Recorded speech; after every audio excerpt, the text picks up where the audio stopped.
Guys, welcome back to the Ride Waxing channel. Another board, Salomon High Path 159. Lovely board, nice matte top coat to be fair. And this is ready for a shreddy. This is, I think, the other board to the Nitro that I done.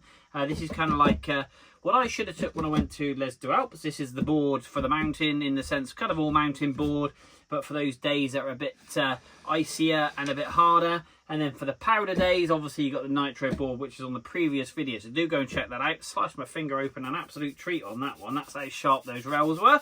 Got to be careful on this one. I don't want any more battle scars really this season, albeit I know I'll get some. But we've got some rusty rails, but we've got no core shots or P-Tex necessarily on this one, just some base scraping. I might put some P-Tex just in here, actually saying that, because there is a couple of little scratches and gouges, which I'll show you in a second. But all in all, just a very, very nice board. The Southwest. I do love that, like the North Face. It's very, very cool. But yeah, just basically another kind of cambered board. Really nice board, this one, actually. Got really good flex in it, to be honest with you. Really good flex. Nice level of pop, which is good. Like I say, ready for a shreddy.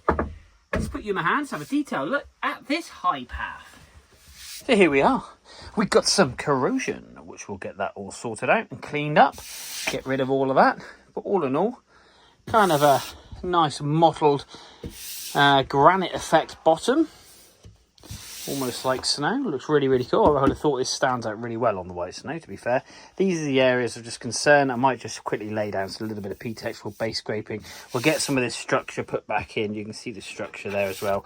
So what I use for that is I've got a really good horsehair surrounded copper brush. Really good, that is. So once the board's all clean, I basically run that down through, putting some structure back in the board. But really, in all, twin tip board. Just lovely. Nice matte top coat as well. Not really a lot you can do with the matte top coats in the sense of cleaning them, because you clean them and they come back again. But yeah, 159. Just an all in all lovely, lovely board. Really nice board. I do need to get myself a new board. I don't know what to get. So this season, unfortunately, because I'm not going skiing or snowboarding rather, I'm going to have a look at what everybody drops off. I'm going to put them into my favourites and decide. I'm rambling on. Let's crack on, stick some tunes on. Let's get this thing looking as good.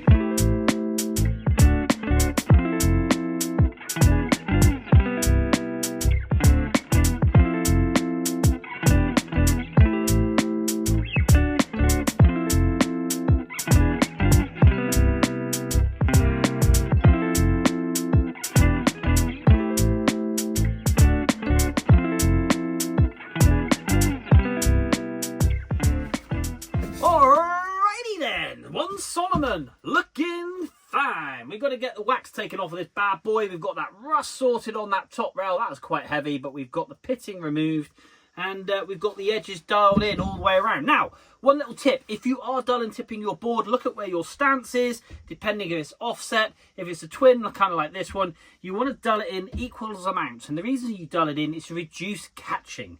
Now this has kind of got a taper a little bit like a 3D front nose, like a 3BD technology, but not quite. So it is slightly lifted. So when that's on the snow, it creates a kind of taper, like a concaved kind of image to the snow. So obviously it won't catch, but by dulling it in, it reduces that contact point. So again, you're not going to slam necessarily if you get lazy feet at the end of the day, which we all do get with your toe edge and your heel edge, and that's when you go flying over. So practice with your heels and your toes, standing on your toes, to making sure you dial that in before you hit the slopes. But they are nice and sharp, and the board's going to come up lovely. A little bit of P-Tex we laid down just to fill up a couple of little grooves. Not necessary, but I like to do it. And we're going to get this thing polished up. So guys, let's get the brushes out and let's start some elbow grease and make sure this thing looks as nice as the Nitro over there in the corner, ready to go back to the customer. And it's ready for a shreddy. So guys, stay tuned. Let's crack on. Let's stick some tunes on. Let's get this thing popping.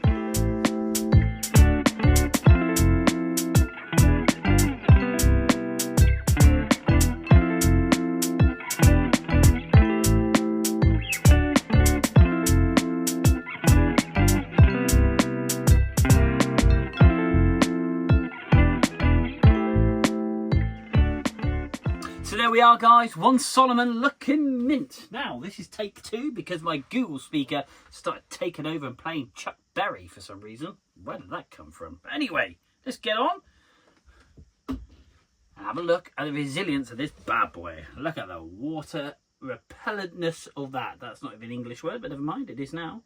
Look at this. Awesome. Da, da, da. And you just go, wah! And the board is bone dry. Now, go across to my channel, guys. Hit like, hit subscribe. I've got lots of car stuff on there. There I am. Building a classic Mini. Bit of fun.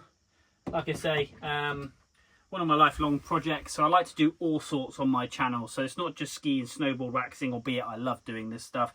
I'm trying to do that as well. So go along and show some support. Hit like and hit subscribe. And go across and watch some of the stuff if you're interested. If you're not, then that's fine. But guys, One Salomon. Absolutely looking beautiful. Great shine, great depth. Really pleased with this. Edges have come up fantastic. We're going to wrap this up and give this back to the customer. But in all my videos, please can you just comment on basically any cost-saving mechanisms that you have to get over to the Alps. Accommodation being one. I myself am struggling to get out there for reasonable money this year. Everything on Crystal and stuff is just really expensive, even on Heidi. Once you start adding in the transfers and all this stuff, it looks cheap at the start and it becomes really, really expensive. So I'm just trying to find a cheap alternative. So if you guys have got any good ideas or you know of places where you can just go and fill up a room somewhere, it's about getting out on the mountain and having some fun, but doing it in the most cost-effective way. So please put any comments or links below. Would really appreciate that, and then we can share that with the wider community. If not, then message me through Instagram privately. If you don't want everybody to know about it, but you want to help me out, then that's fine. Go to Ride Right Waxing on Instagram, and obviously message me on there. It'll be cool. But guys, that's another board done here in the Ride Right Waxing workshop. Until the next one, thanks for watching, and we will see you soon.